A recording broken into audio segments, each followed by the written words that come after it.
Regarde comment il a souffert à la croix pour toi. En un instant que tu es en communion avec lui, souviens-toi de ces meurtrissures. Méprisé, abandonné.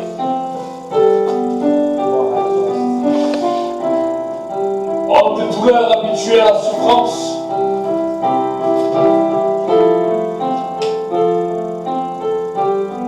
Sont tes péchés qu'il a portés. Le châtiment qui te donne la paix est tombé sur lui.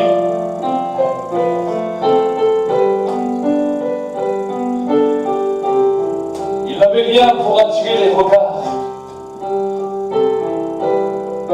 Il était méprisé, abandonné des hommes. Homme de douleur habitué à la souffrance. Ce sont nos péchés qu'il a portés. Ce sont nos malédictions qu'il a portées. Il y a peut-être des moments où tu as souffert dans ta vie. Des moments où tu as été rejeté. Des moments où tu as été incompris.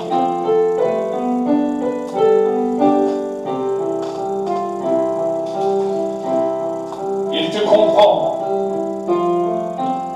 Parce qu'il est passé par là.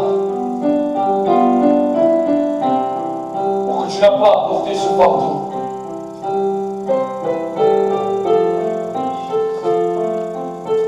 Ne dis plus personne ne me comprend. Serait-il mort pour rien? Aurait-il donné sa vie pour rien? Il l'a donné pour toi.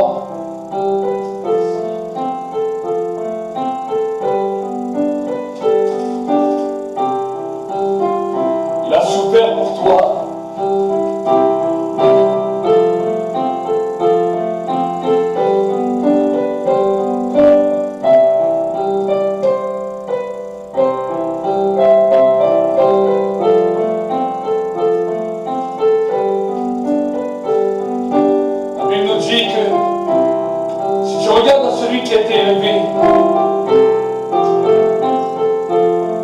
N'aura plus d'emprise sur toi. La douleur du péché, l'accusation du péché, le désespoir du péché,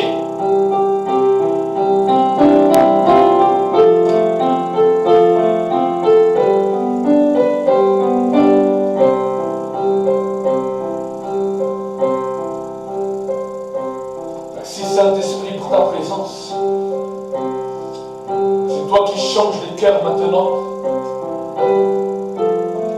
C'est toi qui changes les vies. C'est toi qui changes les pensées et les raisonnements.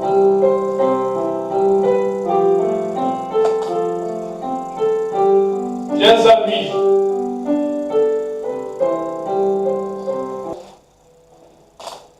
Merci Saint-Esprit pour ta présence. Merci Saint-Esprit pour ta grâce. Merci que c'est toi qui conduis ces instants et que tu parles encore à chaque cœur. Merci d'avoir préparé les cœurs pendant le temps de la louange. Mais que Seigneur, maintenant, Seigneur, cette semence soit une semence de vie qui soit libérée en eux. Je te bénis, je te rends grâce et je te demande, Seigneur, de m'instruire et de libérer ta parole pour ce peuple. Que l'onction remplisse ce lieu et que tu me prennes encore par la main. Merci pour le ministère des anges, des archanges, des séraphins, des chérubins qui sont ici activement en train de travailler. Et merci que tu accompagnes cette parole par une transformation, une métamorphose. Et des signes, des prodiges et des miracles dans chacune des vies, dans le nom de Jésus. Amen. Amen. Nous voulons vraiment bénir Dieu et je crois vraiment que pendant le temps de la Sainte Seine, quelque chose de spécial a commencé à se produire dans les vies. Amen. alors que j'étais là avant au piano, c'est comme si le Saint-Esprit était en train de me dire, mais parle-leur du poids du péché. Vous savez, souvent on parle du pardon, souvent on peut parler de la repentance, mais souvent nous oublions que le péché a un poids. Pourquoi je dis cela?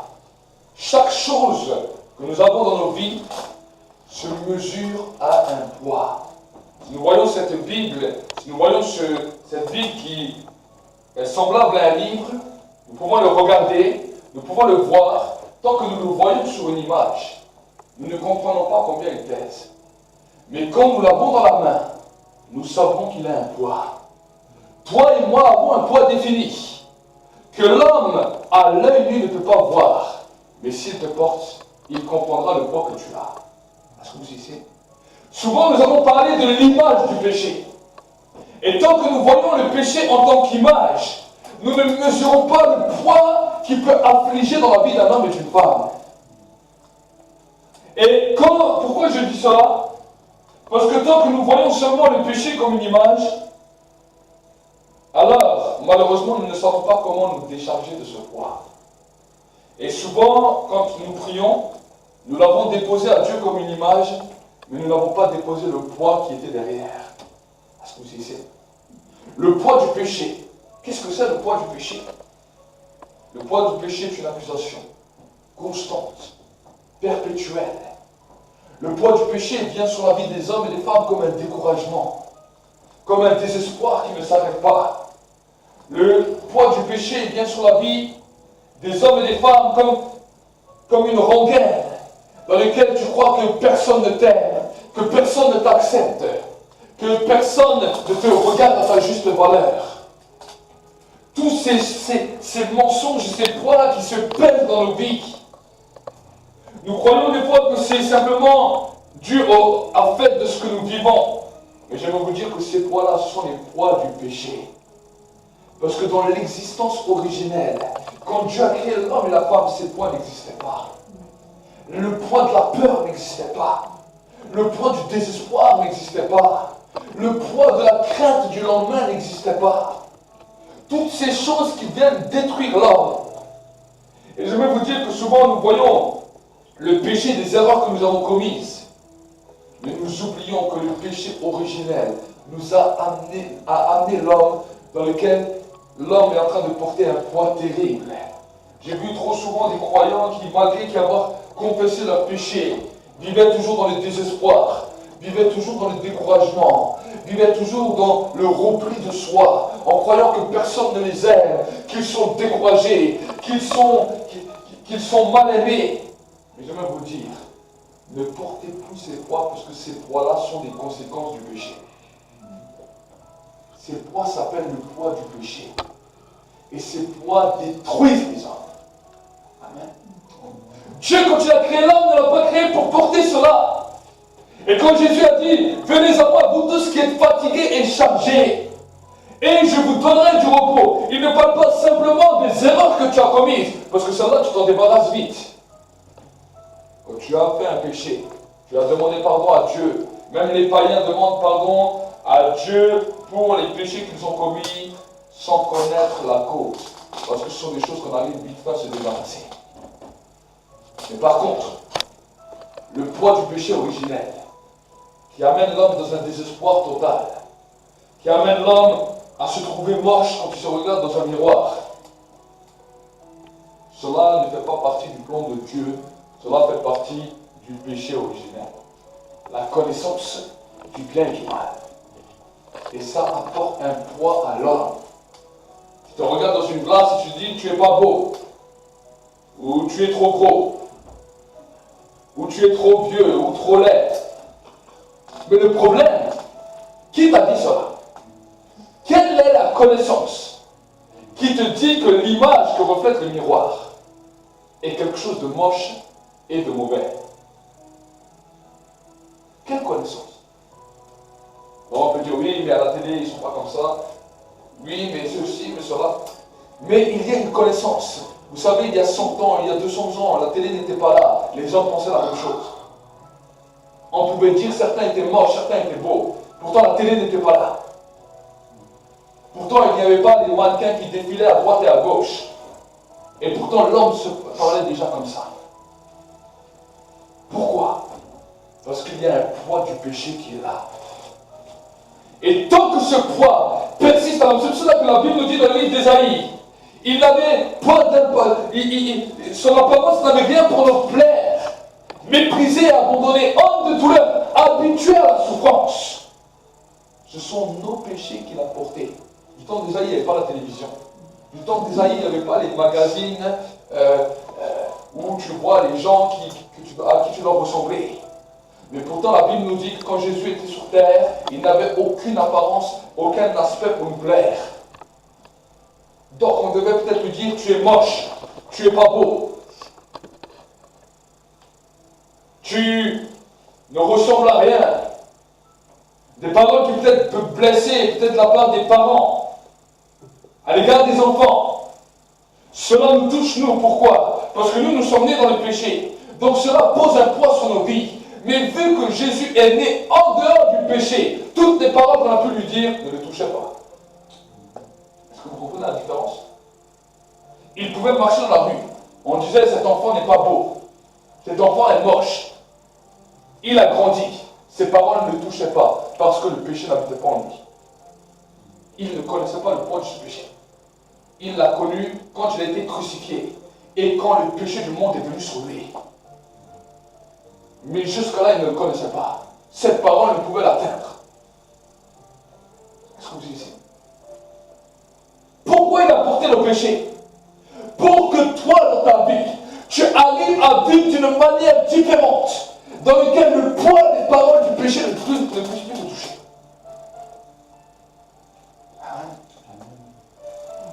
C'est ça que nous devons commencer à comprendre. C'est ça que nous devons commencer à saisir. Et c'est ce poids-là qui empêche tous les gens de la planète à avancer. Les chrétiens y compris. Parce que souvent les croyants ont compris qu'ils devaient demander à Dieu pardon pour les péchés. Ils demandent pardon à Dieu pour leurs péchés, ça leur fait un bien. On peut pleurer, on peut être touché. Mais demain dans nos vies, tout d'un coup un désespoir revient. Alors que nous sommes dans la présence de Dieu, nous sommes bien. Mais à peine nous sortons de cette présence, que ça y est, le découragement vient. À peine nous allons dans le lieu de travail, que quelqu'un nous dit une parole qui nous blesse, ou dans un autre endroit, ou dans notre foyer, peut-être avec votre mari, avec votre femme, avec vos enfants, avec les membres de vos familles, une parole qui vous blesse, et ça y est, un poids vient. Un poids terrible vient. Et vous avez l'impression que tout remonte. Alors nous avons vu différentes choses, nous avons vu la guérison de l'âme, la restauration de l'âme, parce que les blessures de l'âme sont si terribles, dans lesquelles les démons jouent avec ça. Nous avons vu aussi la restauration de l'esprit, parce que notre esprit était tellement damné, mort à Dieu, que quand la nouvelle naissance a commencé, notre esprit était déconcentré de partout. Et nous commençons à aller mieux, parce que notre âme commence à être restaurée. Les blessures de notre âme sont guéries. Les blessures de notre esprit commence à vivre pleinement certaines choses. Mais malheureusement, alors que Dieu est en train de tout faire ça, on a l'impression que toujours le poids des fois du découragement, le poids du désespoir est toujours là. Alors que des fois nous sommes motivés pour Dieu, nous pouvons voir Dieu faire des choses, nous pouvons sentir sa présence, nous sommes dans la joie. Mais souvent des fois quand nous sommes seuls, tout d'un coup, c'est comme si un poids revenait, et là on est dans le découragé, désespéré. Alors, souvent on dit le diable a bon dos. Mais parce que nous n'avons pas compris ce que nous portions. Ce que nous portions s'appelle le poids du péché.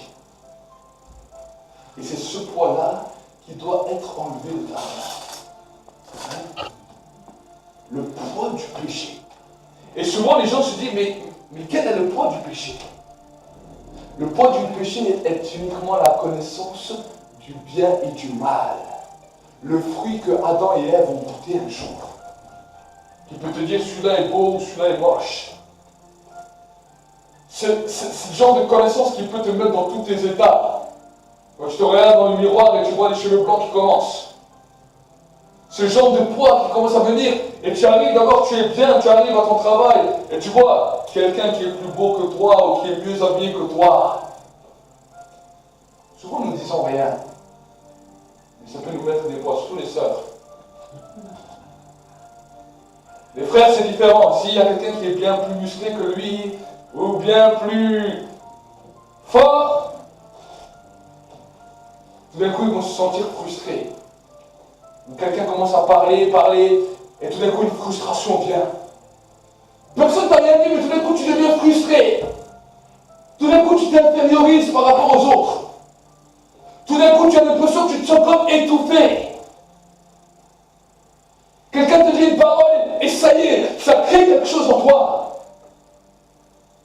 Alors, ton âme a été guérie. Ton âme a été restaurée. Ton esprit a été guéri. Mais tout d'un coup, ça fait quelque chose en toi, ça te met un poids. Et tu arrives chez toi, tu te dis, ah, la prochaine fois que quelqu'un parle comme ça ou agit comme ça, il faut que j'agisse différent. Il ne faut plus que je me mette comme ça dans cette position. Mais si nous voyons que des positions, des situations comme ça ont commencé à toucher nos vies, alors c'est que le Seigneur est en train de nous montrer que tu portes un poids qu'on appelle le poids de la connaissance du bien et du mal. Et que ce poids, tu dois t'en débarrasser. Venez à moi, pour tous qui êtes fatigués et chargés, je vous donnerai du repos. Parce que quand il nous parlera du fardeau dans le livre d'Ésaïe, il nous dit, méprisez et abandonnez les hommes de douleur, habitués à la souffrance. Il ne nous parle pas d'un péché, d'adultère, il nous parle de quelque chose qui est bien plus profond, qui touche de tous les hommes. Est-ce que vous savez?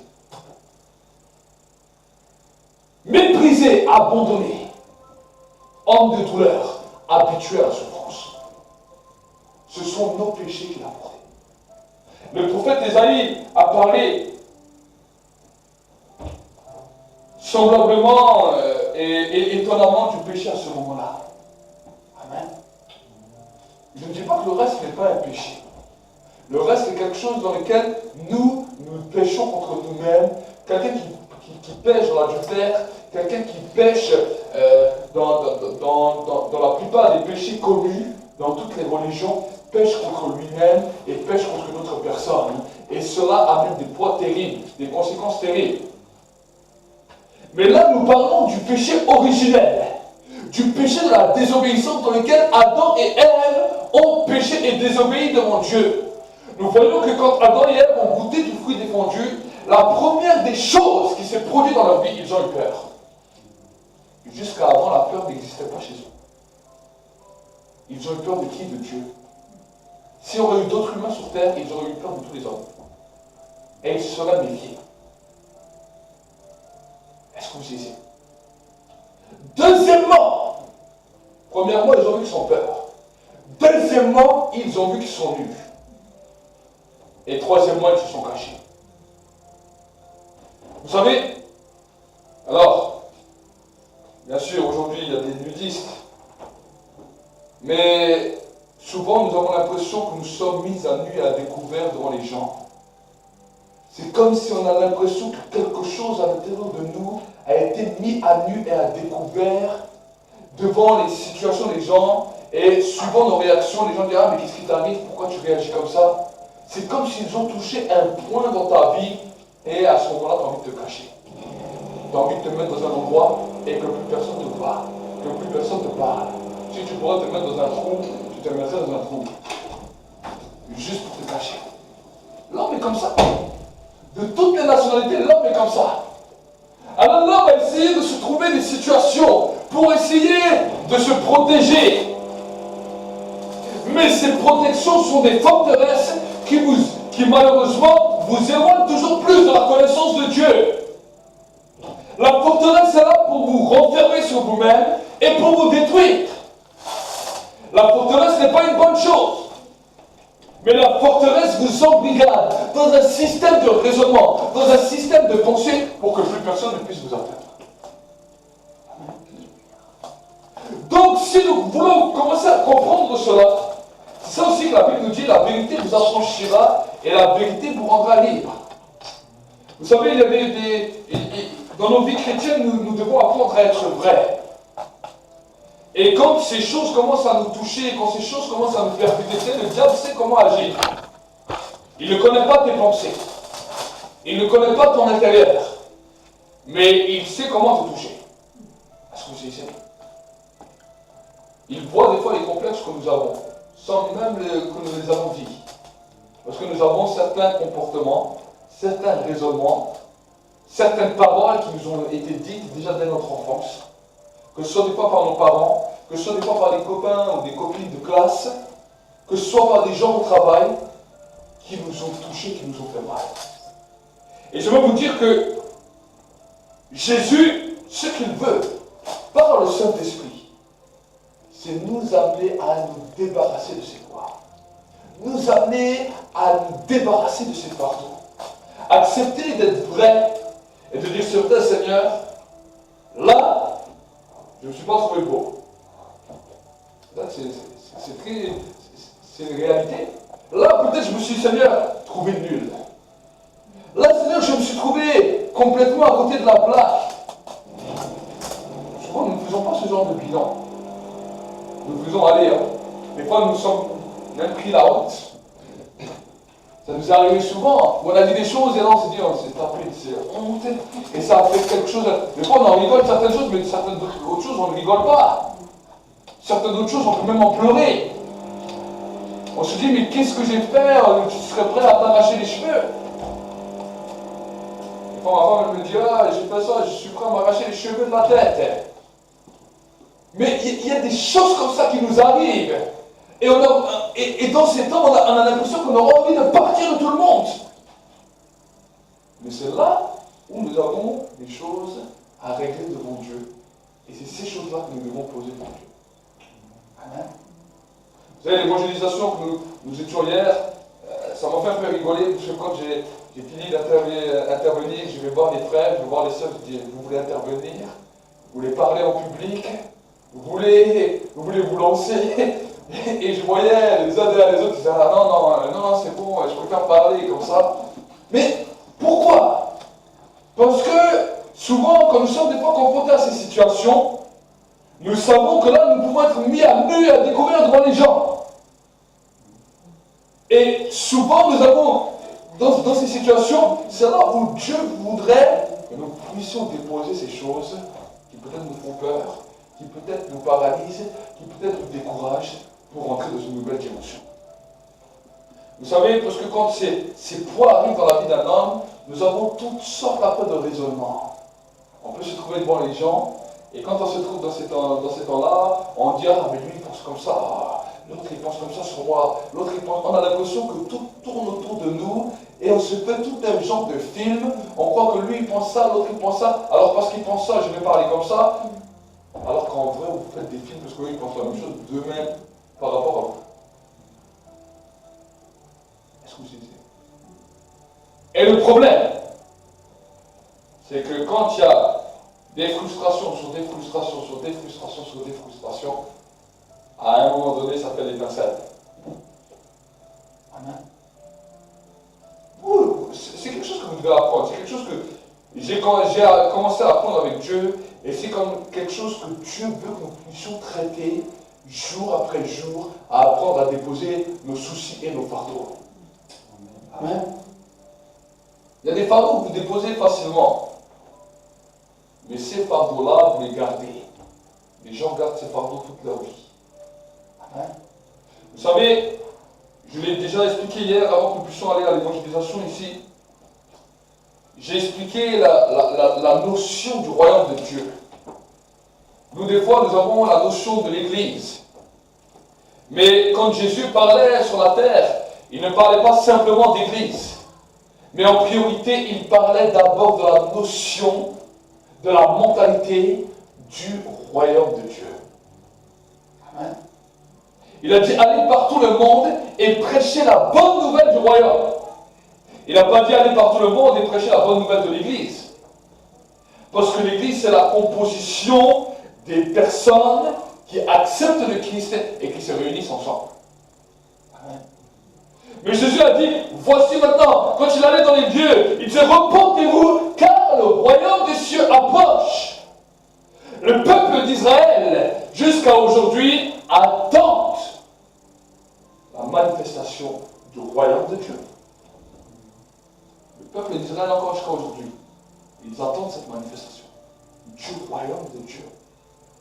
Et j'aimerais vous dire que nous devons avoir la mentalité du royaume. Amen. La mentalité du royaume. Et j'aimerais vous encourager à ouvrir votre Bible. Parce que hier, alors que nous étions en train de prier avant de partir à l'évangélisation ici dans l'église, le Seigneur m'a donné vraiment une révélation.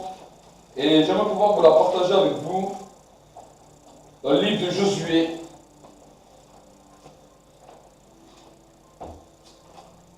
Josué au chapitre 3.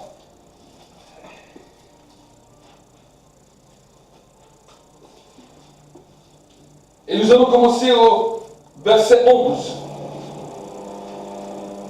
Voici ce que la Bible nous dit.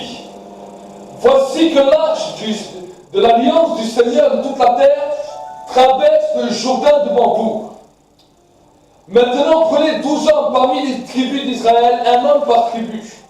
Dès que les sacrificateurs qui portent l'arche de l'Éternel, le Seigneur de toute la terre, poseront la plante des pieds dans les eaux du Jourdain, les eaux du Jourdain seront coupées. Les eaux qui viennent d'Amon et elles s'arrêteront en une seule masse. Lorsque le peuple sortit de ses tentes pour traverser le Jourdain, les sacrificateurs porteurs de l'arche de l'Alliance, marchèrent devant le peuple, et lorsque les porteurs de l'arche arrivèrent au Jourdain, et que les pieds des sacrificateurs qui portaient l'arche baignèrent au bord de l'eau, le Jourdain regorge par-dessus toutes les berges tout le temps de la moisson. Les eaux qui viennent d'Amon s'arrêtèrent et s'élevèrent en une seule masse à une très grande distance d'Adam, la ville qui est à côté de Tarsan, et celle qui descend vers la mer de la Araba. La mer salée fut complètement coupée. Le peuple traversa vis-à-vis de Jéricho. Les sacrificateurs qui portaient l'arche de l'alliance de l'Éternel se tinrent au sec de pied ferme au milieu du Jourdain, et tout Israël passait à sec, jusqu'à ce que toute la nation eût achevé de traverser le Jourdain. Lorsque la nation eut achevé de traverser le Jourdain, l'Éternel dit à Josué, prenez 12 hommes parmi le peuple, un homme par tribu, donnez-leur cet ordre, enlevez d'ici du milieu du Jourdain, de la place où les sacrificateurs sont arrêtés de pied ferme, 12 pierres que vous ferez passer avec vous et que vous déposerez au campement où vous passerez cette nuit. Josué appela les 12 hommes qu'il avait désignés parmi les Israélites, un homme de chaque tribu. Josué leur dit, passez devant l'arche de l'Éternel, votre Dieu, en direction du milieu du Jourdain, et que chacun de vous charge une pierre sur son épaule, selon le nombre des tribus d'Israël, afin que cela soit un signe au milieu de vous. Amen. Nous voyons là une histoire. Vous savez, quand nous voyons un petit peu l'Ancien Testament, il y a beaucoup d'histoires qui se ressemblent. Nous voyons qu'à un moment donné, alors que le peuple d'Israël est sorti de l'Égypte, il s'est trouvé devant la mer. Et pour pouvoir aller de l'autre côté, il fallait un miracle. Et nous voyons que Dieu a demandé à Moïse de toucher son bâton de toucher l'eau avec son bâton. Et nous voyons que la mer s'est ouverte. Amen. Le peuple est passé. Nous voyons là maintenant une autre histoire. Maintenant, nous sommes devant les Israélites qui doivent rentrer dans le pays promis, dans les eaux du Jourdain. Mais le Jourdain était devant eux. Et la Bible nous dit que l'ordre de l'Éternel a été le suivant. C'est que les Lévites, les 4 Lévites, les porteurs de l'arche, devaient poser leurs pieds sur le Jourdain, et quand ils posent leurs pieds, les eaux s'arrêtent. Amen. Vous savez, chaque fois que nous allons dans un endroit, que ce soit dans l'église, que ce soit dans nos maisons, pour manifester le royaume de Dieu, les eaux tumultueuses qui étaient là s'arrêtent.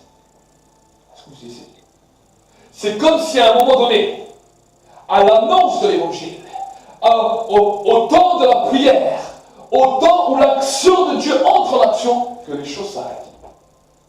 Ce que nous vivons des fois dans l'église, des fois nous venons découragés, désespérés, avec toutes sortes de trucs. Tout d'un coup, la présence de Dieu vient, tout d'un coup, c'est comme si un arrêt sur image. Quelque chose se passe. Nous étions hier, pendant le temps de l'évangélisation, et à un moment donné, à un moment de la parole, c'est comme si les gens s'arrêtaient. Pas simplement physiquement, mais pas simplement spirituellement, mais à un moment donné, il y a eu comme un arrêt sur l'image où les gens se sont arrêtés. Et à un moment, je me suis trouvé, il y avait des gens qui se sont arrêtés, et en face de moi, il y avait toute une foule qui était là. Comme arrêtés à cause de quelque chose qui était en train de se passer dans le spirituel. Et c'est ce que j'avais expliqué aux frères et sœurs qui étaient là. J'aurais dit, vous savez, on va évangéliser, mais on ne va pas évangéliser pour évangéliser. Je dis, parce que aller dans un endroit pour porter simplement des belles paroles ou des paroles de l'évangile ne sert à rien. J'ai dit, nous allons conquérir un territoire. Et quand nous allons conquérir un territoire, alors que nous étions en train de prier, le Saint-Esprit m'a montré ce verset, m'a montré cette image dans laquelle le peuple d'Israël, les sacrificateurs sont allés, ils ont arrêté le Jourdain, mais avant que l'eau reprenne, ils ont fait un acte. Ils ont placé les 12 pierres des 12 tribus d'Israël. Pourquoi? Pour que les eaux soient purifiées. Est-ce que vous comprenez? Pour qu'il y ait une purification, pour que le pays leur appartienne. Parce que le Jourdain était la traversée avant d'arriver à Jéricho. Et nous pouvons voir que les eaux du Jourdain découlaient des villes d'Israël. Et les eaux avaient été souillées par les idoles, par toutes sortes de choses, par toutes sortes de problèmes que le peuple qui était avant faisait. Mais le peuple d'Israël a fait un acte prophétique qui allait purifier toutes les eaux, qui allait purifier toutes les eaux du Jourdain dans lesquelles le pays allait leur appartenir. À ce moment-là, le pays leur appartenait. Amen. Et ce que nous voulons faire, ce que nous devons faire, c'est poser cet acte pour que ce que nous faisons, la manifestation du royaume de Dieu commence à grandir. Amen. Alors nous n'allons pas poser des pierres à chaque endroit, mais nous allons planter la croix à chaque endroit. Amen. Nous allons planter un message. Et j'expliquais avec les frères, je dis, vous savez, peut-être que quand nous commençons à faire cela, les gens au début vont être étonnés. Mais dans l'annonce de l'évangile, dans le partage que nous allons avoir avec eux, quelque chose va changer dans leur pensée. Quelque chose va peut-être changer dans leur attitude. Quelque chose va peut-être changer dans leur raisonnement.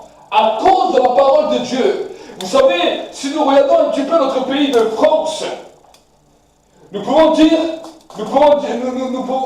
peut-être voir que aujourd'hui ils disent qu'ils sont athées, mais beaucoup de mentalités qui sont dans notre pays sont des mentalités judéo-chrétiennes. Des choses d'héritage qu'ils ont reçues de par des pères qui un jour ont implanté. Amen.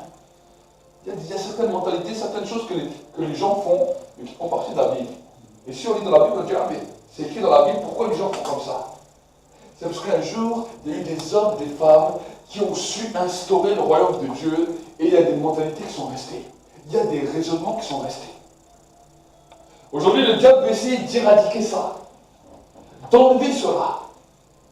Et c'est pour cela que nous-mêmes, en tant qu'enfants de Dieu, nous devons déclarer et rechercher l'héritage des pères, l'héritage que des pères nous ont laissé, l'héritage que des hommes avant nous ont laissé, de l'héritage des hommes qui ont cherché la présence de Dieu, qui ont connu la présence de Dieu et qui ont laissé quelque chose pour que nous puissions grandir et pour que nous puissions saisir les choses nouvelles que Dieu a pour nous. Amen. Si vous regardez dans la Bible, le peuple d'Israël a toujours rebâti d'abord sur les ruines. Ils ont rebâti sur les ruines, et quand ils ont commencé à rebâtir sur les ruines, Dieu leur a demandé de faire des choses nouvelles. Amen. Les prophètes nous ont dit, je rebâtirai, l'Éternel dira, je rebâtirai sur les ruines anciennes, sur les chemins anciens. Et quand nous commençons à rebâtir ces choses, à refaire ce que les pères ont fait, alors Dieu donne des choses nouvelles. Amen. C'est ça l'instauration du royaume de Dieu. Et j'aimerais vous dire qu'une des premières choses que nous devons faire, c'est nous débarrasser des choses du péché originel. La connaissance du bien et du mal nous détruit et nous empêche de comprendre la connaissance de Dieu. Amen. La connaissance, vous savez, quand les gens vont dans toutes ces connaissances que le monde nous offre, dans toute cette connaissance intellectuelle et tout ce que le monde offre, la connaissance de l'esprit disparaît. La connaissance de l'esprit disparaît. Et alors il y a des choses qui sont bonnes à apprendre. Je ne dis pas que tout est mal à apprendre. Mais je dis que nous devons savoir faire la part des choses. Parce que quand nous voyons que la connaissance du bien et du mal, qui est liée non à l'esprit, mais à l'homme, commence à nous envahir, nous devons savoir faire certains choix. Amen. Nous devons faire des fois certaines choses, et tout d'un coup des peurs viennent. Cette connaissance est mauvaise. Nous devons des fois aller parler à certaines personnes peut-être d'un message de vérité, leur dire des fois la vérité. Et là, une appréhension vient dans nos vies où on dit, ah mais si on lui dit ça, il va réagir comme ça. Cette connaissance détruit. Certaines peurs vous paralysent. Certaines choses vous découragent. Ou alors, différent. Quelqu'un vous a fait du mal et vous devez lui annoncer quelque chose de bien. Ah non, lui, il n'a qu'à attendre. Cette connaissance vous détruit. Est-ce que tu sais que peut-être si tu lui aurais dit cette chose qui est bien, son cœur aurait peut-être changé, cela aurait produit la repentance. Est-ce que vous dites? Mais parce que tu l'as gardé, il va dire, ah, lui il va dire, ah, mais j'ai bien fait d'agir comme ça avec lui. Je savais qu'il allait me faire un coup comme ça. Est-ce que vous comprenez? Il y a des choses, toute une mentalité qui a été mise dans l'homme à cause de cette connaissance qu'il a détruite. Et implanter le royaume de Dieu, c'est cela. C'est pouvoir déjà implanter cette mentalité dans le royaume, dans nos cœurs. Parce que le royaume de Dieu n'est pas quelque chose qu'on peut voir extérieurement, mais la Bible nous dit, Jésus a dit, le royaume de Dieu est en vous. Donc si en vous, il y a des choses qui sont mal bâties, si en vous, il y a des choses qui sont totalement tordues, donc la manifestation du royaume ne peut pas se faire correctement. Amen. C'est pour cela que Jésus parlera du poids. Le prophète Ésaïe parlera du poids. Venez à moi, Jésus dira, venez à moi, vous tous qui êtes fatigués et chargés, et je vous donnerai du repos. Le mépriser et abandonner, homme de douleur, habitué à la souffrance, ce sont nos péchés qu'il a portés. Comment pouvoir vivre sans péché? Alors souvent on se dit, ah mais vivre sans péché, c'est énorme. Vivre sans péché, c'est déjà vivre sans le poids de la culpabilité. Vivre sans péché, c'est vivre sans ce poids qui détruit ta mentalité, qui détruit ton raisonnement, sans avoir peur de ce que l'autre pense de toi. La Bible nous dit que l'amour parfait bannit toute crainte. Sans avoir peur peut-être de comment l'autre personne va réagir en face de toi. C'est ça qui a bouleversé les hommes des fois qui sont morts au prix de leur foi. Des fois, on les a tués, les gens qui les ont tués ne comprenaient pas. Il dit, mais même je le tue, même je lui fais les choses. Cet homme encore me bénit, cet homme n'a même pas peur, cet homme n'a même plus d'appréhension vis-à-vis de moi. Combien de tortureurs, quand ils ont vu ça, ils ont dit, le Dieu qui l'a servi, je le veux aussi. Le Romain qui était à côté de Jésus, alors qu'il venait de le percer, qu'ils l'ont fouetté, qu'ils l'ont flagellé, à la fin il a dit, certainement cet homme était le Fils de Dieu. Alors je n'ai pas dit qu'on doit tous mourir, je n'ai pas dit que c'est notre destinée de mourir tous de cette manière. Mais nous ici, que nous sommes dans un pays où nos vies ne sont pas en danger à cause de l'évangile. Ce n'est pas parce que tu vas à l'église que ta vie est en danger. Vous êtes plein de peur, plein de désespoir, plein de découragement, plein d'appréhension. Des fois, les gens ont même peur de montrer leur foi aux autres, sous prétexte de qu'est-ce qu'ils vont penser, qu'est-ce qu'ils vont dire. Alors que si simplement tu commences à parler, tu vas voir que tout ce que tu pensais, c'est faux. Amen. Hier, c'était formateur, parce que les frères qui étaient avec moi, ils m'ont dit, ah, je croyais d'abord que tu rigolais quand tu me disais que quand on allait au marché. Il m'a dit, à peine je suis sorti du Auchan, j'ai vu toutes ces personnes, déjà mon cœur a commencé à battre. Mais après, il m'a dit, mais tu sais, je me suis fait beaucoup de pensées, mais finalement, en fait, les gens étaient ouverts. Finalement, on a pu parler, finalement, on a pu discuter. Et encore ce matin, il m'a envoyé un message, il m'a dit, tu sais, ça a été un moment inoubliable et formateur. Amen. Parce que nous avons des préjugés. Maintenant, on parle d'évangélisation, mais souvent, vous devez aller à un travail ou à une présentation d'embauche ou à une présentation de patron. Et tout d'un coup, vous avez le ventre qui se meut, vous devez partir en examen, vous devez faire des études pour les plus jeunes, le ventre qui se meut, tout d'un coup, vous êtes découragé, désespéré. Pourquoi? Parce que tu portes un poids que Dieu veut que tu puisses te décharger. Amen. Peu importe. Si tu te retrouves devant 10 000 personnes, devant 100 personnes, devant 15 personnes, devant une personne, devant la terre entière, pourquoi il y a toutes ces choses qui se bataillent en toi? Amen. Normalement, peu importe quelle personne est en face de toi, tu devrais être la même. Si aujourd'hui je te mets la personne qui va mendier, alors tu vas être d'une certaine manière. Mais demain je te mets le président devant toi qui vient te dire ça, bonjour, là tu te trempes, t'as la main qui commence à couler, la main commence à dégouliner. Ah, le président. Alors que le mendiant comme le président sont les mêmes personnes. Des personnes faites à l'image de Dieu. Mais ça, c'est la connaissance du bien et du mal qui nous fait amener comme ça. La Bible nous dit, devant Dieu, il n'y a de considération de personne.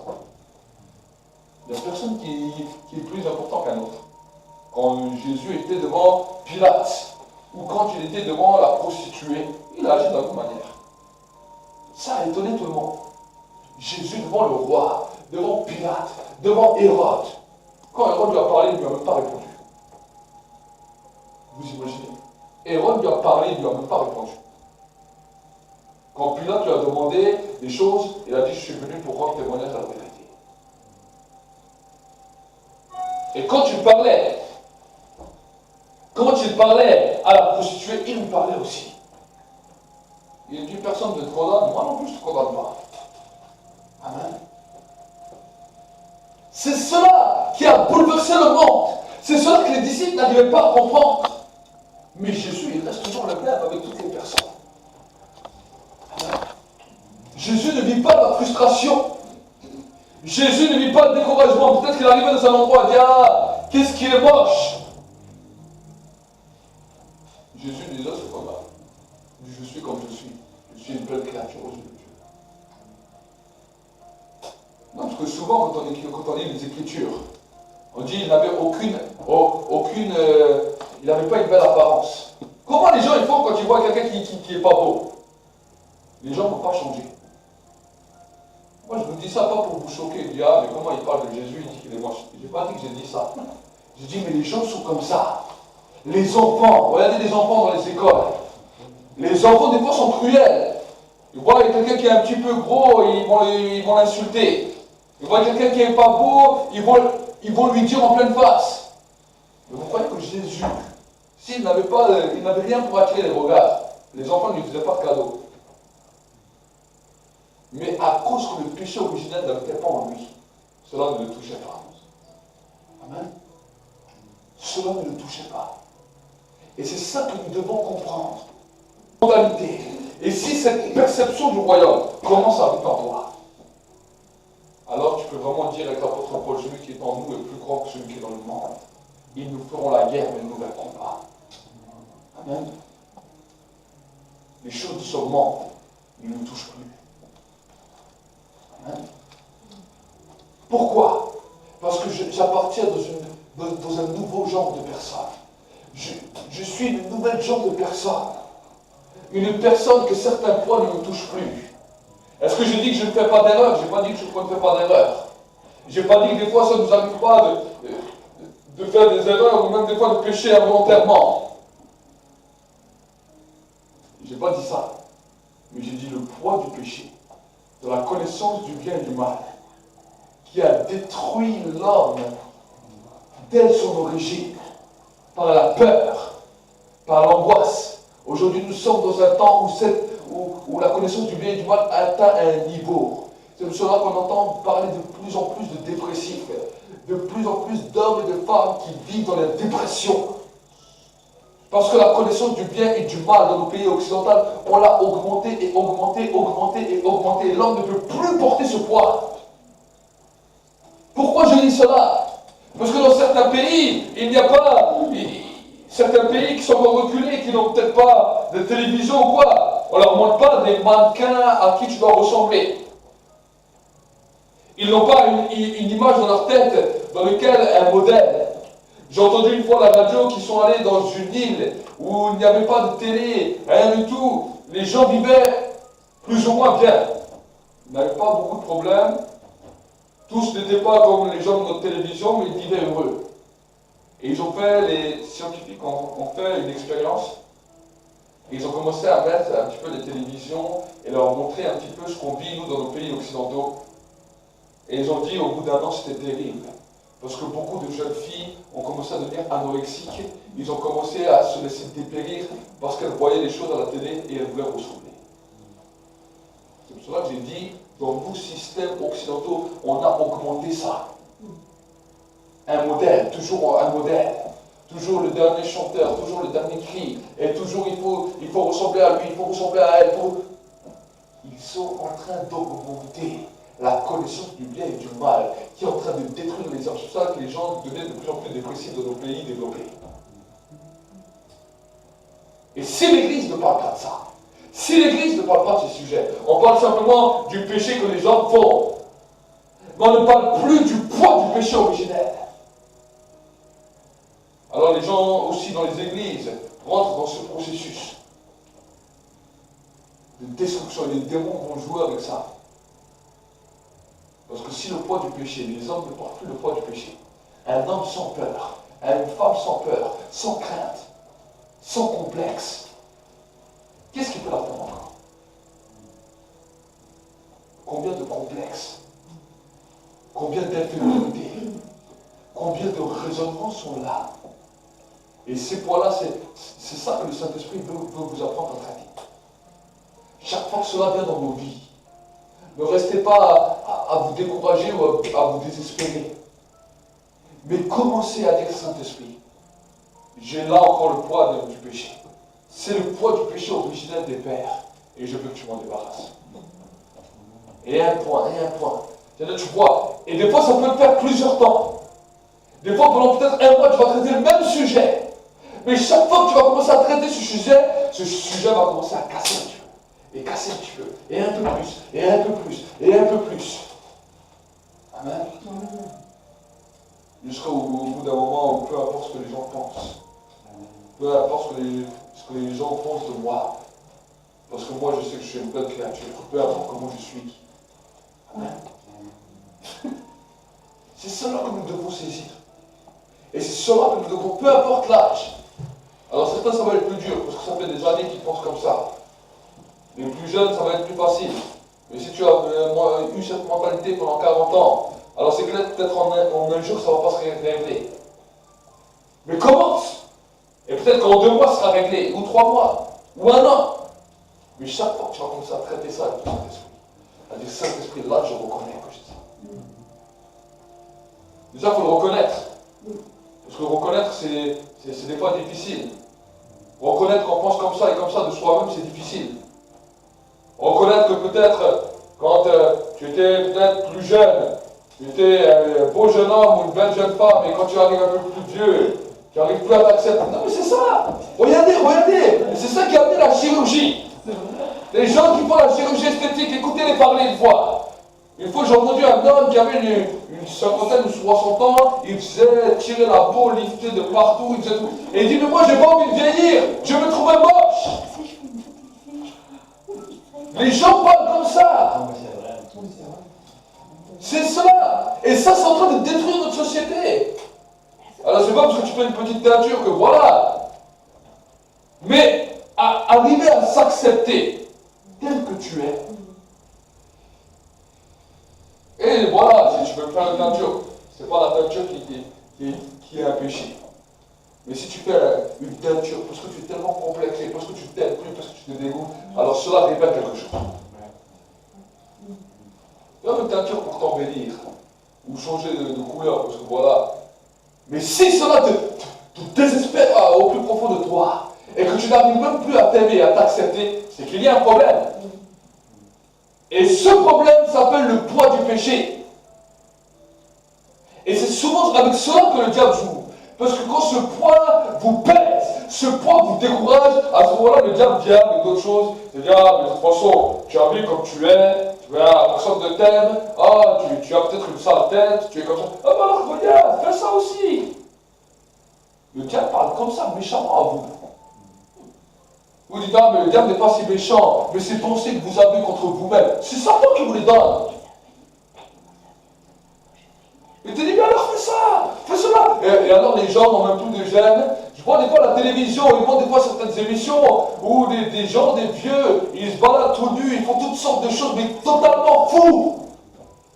Dieu, mais moi j'ai plus de complexe. En vrai, ils sont tout complexés. Le diable est en train de les détruire. Parce qu'ils ne s'aiment plus, ils ne s'acceptent plus. Alors il dit, alors fais ça. Ça va te décomplexer. Vous croyez que les gens comme ça, ils sont bien?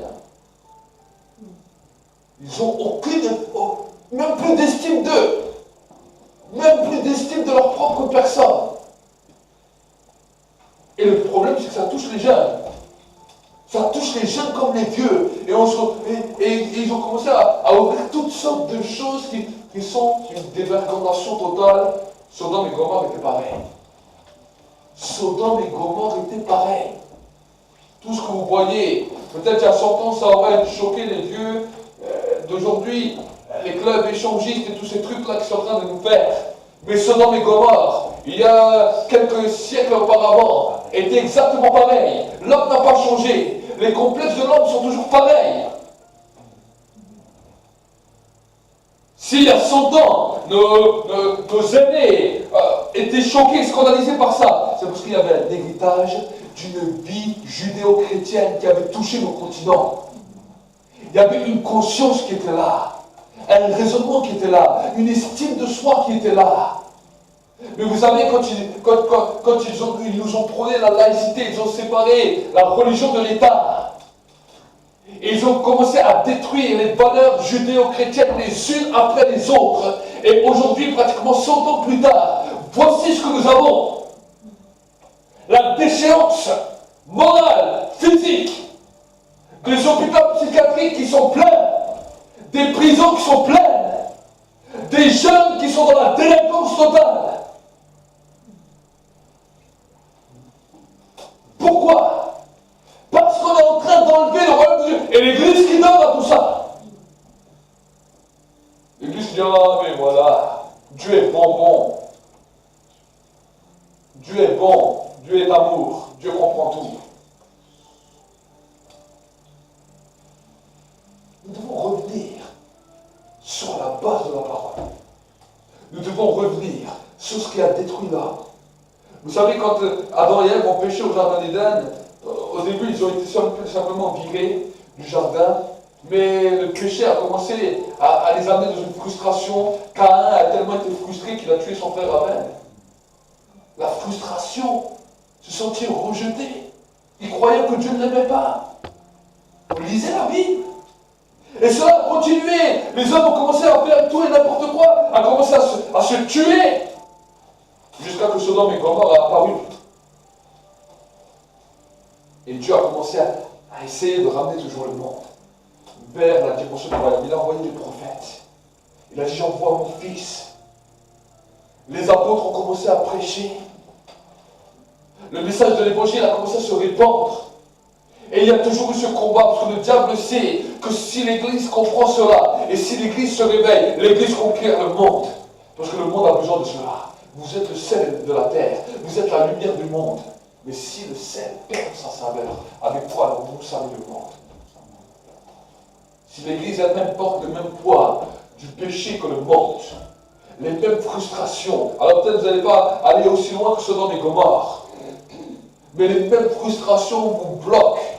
À un moment, vous vivez une vie de l'esprit, tout d'un coup, vous êtes frustré, découragé. Et pendant 2 semaines, la vie de prière est quasi inexistante. Parce que la frustration est là, le découragement est là, le désespoir est là. Parce que des choses n'ont pas été réglées. Alors vous venez à l'église, c'est bien d'être dans la présence de Dieu, c'est bien de venir à l'église. Mais c'est bien aussi d'apprendre à vous décharger de ça. Amen. Amen.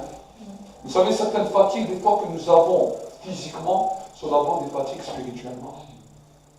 Il y a des fatigues que nous portons et que nous sommes fatigués, nous sommes épuisés. Mais c'est d'abord des fatigues spirituelles. Parce que si la fatigue spirituelle est enlevée, vous allez voir que tout d'un coup, vous allez vous sentir bien dans votre corps. Une vie va commencer à venir. Une pêche va commencer à venir. Parce que, et moi je l'ai vu souvent dans ma vie, quand il y a des moments où j'avais des fatigues terribles, je me disais, quelque chose qui ne va pas. Au début, je ne comprenais pas. Au début, je disais, il faut que je dorme. Et vous savez, plus que tu dors, plus tu es fatigué. Et plus tu dors, plus tu es fatigué. Tu vois que même tu dors, ça ne te réveille pas plus. Mais quand tu commences à traiter ça, tout d'un coup, c'est comme des poids qui s'enlèvent et tout d'un coup, ton corps reprend de la vigueur. Amen. Donc, ce sont des choses que nous avons besoin de comprendre pour notre équilibre. Amen. Ce sont des choses que nous avons besoin de saisir pour notre équilibre. Donc, je vais prier et vraiment, j'aimerais vous encourager que dans vos maisons, non seulement dans ce lieu, parce que c'est vrai que dans ce lieu, on ne peut pas traiter tout en quelques heures, mais dans vos maisons. Vous aussi, peut-être qui nous regardez derrière vos écrans d'ordinateur, apprenez jour après jour à vous décharger, de vos péchés. Amen. De péché original. J'ai parlé de la frustration, j'ai parlé de la peur, j'ai parlé de l'échec. Oh, je n'arriverai jamais à rien. Oh, je n'arriverai jamais à évoluer. Ça, ce sont des mentalités qui font partie de la connaissance du bien et du mal. Oh, les autres arriveront mieux que moi. Les autres auront plus de succès que moi. Oh, je ne vaux rien. Oh, je ne suis pas beau, je ne suis pas belle. Toutes ces choses-là, commencez à les traiter. Amen. Les choses qu'on vous a dites dès l'enfance, n'ayez plus peur d'en parler à Dieu. Les choses qu'on vous avait enfouies. Du mépris, du rejet, peut-être dans votre famille, peut-être par vos frères, par vos sœurs, peut-être par vos parents, peut-être par vos cousins, peut-être par vos voisins, peut-être à l'école, par vos copains, vos copines de l'école. Commencez. Commencez. Et ne vivez plus peut-être aussi dans une compétition. Si vous avez l'impression que vous étiez toujours le meilleur et que vous deviez toujours avoir la compétition avec les autres, ça aussi c'est une mauvaise chose. Parce que ça c'est aussi une mauvaise connaissance. Ça va dans les deux côtés. Avoir le juste milieu et avoir l'équilibre. Parce que cette même compétition fait que certaines personnes écrasent les autres. Et ils ont une soif de pouvoir toujours écraser d'autres, et écraser d'autres, et écraser d'autres. Si tu marches en Dieu, si tu continues à garder cette mentalité va t'amener en enfer. Nous ne sommes pas là pour écraser les uns les autres, mais pour nous aider les uns les autres. Amen. Il y en a certains dans la foi, on dirait que c'est une compétition. Alors eux, ils avancent et ils veulent écraser tout le monde. Et si l'autre il n'arrive pas, au lieu de l'aider, il l'écrase encore. Mais c'est pas parce que tu es un peu arrivé que Dieu ne va pas t'arrêter. Si tu continues dans cette mentalité et dans cette percée, à croire que c'est toujours toi le meilleur, c'est toi qui es toujours le plus spirituel, c'est toi qui as toute la connaissance du monde et que tu veux que tout le monde soit soumis à toi, Dieu va t'arrêter. Dieu va te bloquer. Ta foi va s'arrêter à un moment parce que tu vas faire plus de dégâts qu'autre chose.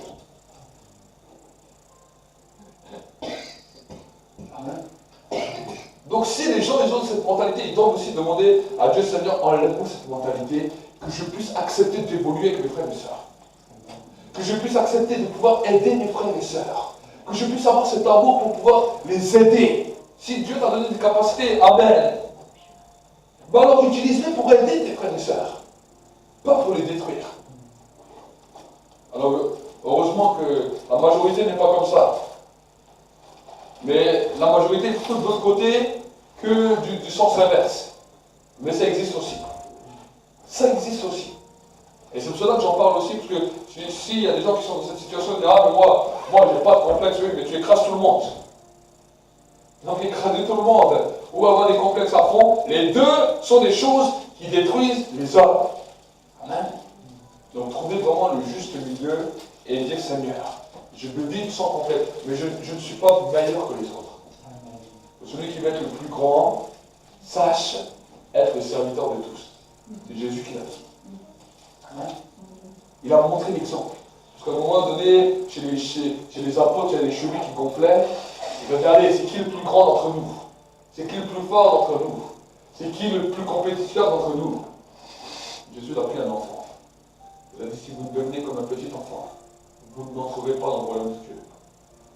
Viens voir Joshua. Il a pris un petit enfant comme ça. Viens voir. Il a dit, si vous ne devenez comme un petit enfant, vous n'entrerez pas dans le royaume de Dieu. Alors j'imagine les gros bras de Pierre, de Paul, non pas Paul, les Pierre, Jean, tous les apôtres qui étaient là, qui ont vu ce petit enfant, et qui ont dit, ah bon, le petit enfant il est plus grand que nous. Amen. Donc c'est pour que nous puissions comprendre. Tu peux aller t'asseoir. Amen. C'est pour que nous puissions comprendre, et pour que nous puissions saisir la pensée que Dieu a, et le raisonnement que Dieu a. Amen. Pourquoi il a parlé des petits enfants? Parce que souvent, quand les enfants sont même encore plus petits, quand ils ont 4 ans, 5 ans, ils ne regardent même pas ce que les gens ils pensent. Ils peuvent être devant les gens, ils peuvent parler, ils peuvent dire ce qu'ils... Peu importe. Tu lui présentes le président ou tu lui présentes une personne qui est clochard ou qui est dans la rue, il ne va pas faire la différence. Amen. Par contre, nous on le fait. En fonction des habits, en fonction de la classe, en fonction des gens que nous voyons. À certaines personnes, on va leur dire un grand bonjour, on va même baisser la tête. D'autres personnes, on va tourner la tête. Parce qu'on n'a pas trop envie, on ne donne pas trop envie de discuter. Amen. Mais c'est peut-être que Dieu voulait que tu parles avec ceux que tu ne voulais pas. Et que l'autre avec qui tu lui fais un grand bonjour, il fallait un peu le rabaisser. Et Dieu, tu es comme tout le monde. Amen. Ok, nous allons prier. Merci Saint-Esprit pour ta présence, merci pour ta parole. Seigneur, je te demande vraiment que ton travail, Saint-Esprit, puisse commencer à se répandre encore et encore. Merci pour tout ce que tu as fait ces derniers temps. Merci encore pour ce que tu as fait hier pendant le temps d'évangélisation. Merci pour ces personnes que tu vas encore saisir, que tu vas encore toucher par ton message. Mais Seigneur, je te prie aussi pour tes enfants ici dans ce lieu et tous ceux qui vont suivre cette vidéo. Que Seigneur, mon Dieu, mon roi, tu puisses les amener dans une dimension dans laquelle ils apprennent à se décharger de leurs péchés, à se décharger de ces fardeaux qui les emprisonnent, qui les empêchent d'avancer, qui les détruit dans leur vie. Et que Seigneur, mon Dieu, mon roi, ils puissent arriver à vivre une vie sans péché. Une vie, Seigneur, mon Dieu, mon roi, où le péché ne les atteint plus. Une vie où la peur ne les atteint plus. Où le découragement, le désespoir ne les atteint plus. Et qu'ils puissent avancer d'une nouvelle manière. Que la manifestation du royaume de Dieu puisse commencer à se mouvoir sur leur vie. Je bénis ton peuple et je déclare ta paix, ta bénédiction et ta grâce dans le nom de Jésus-Christ.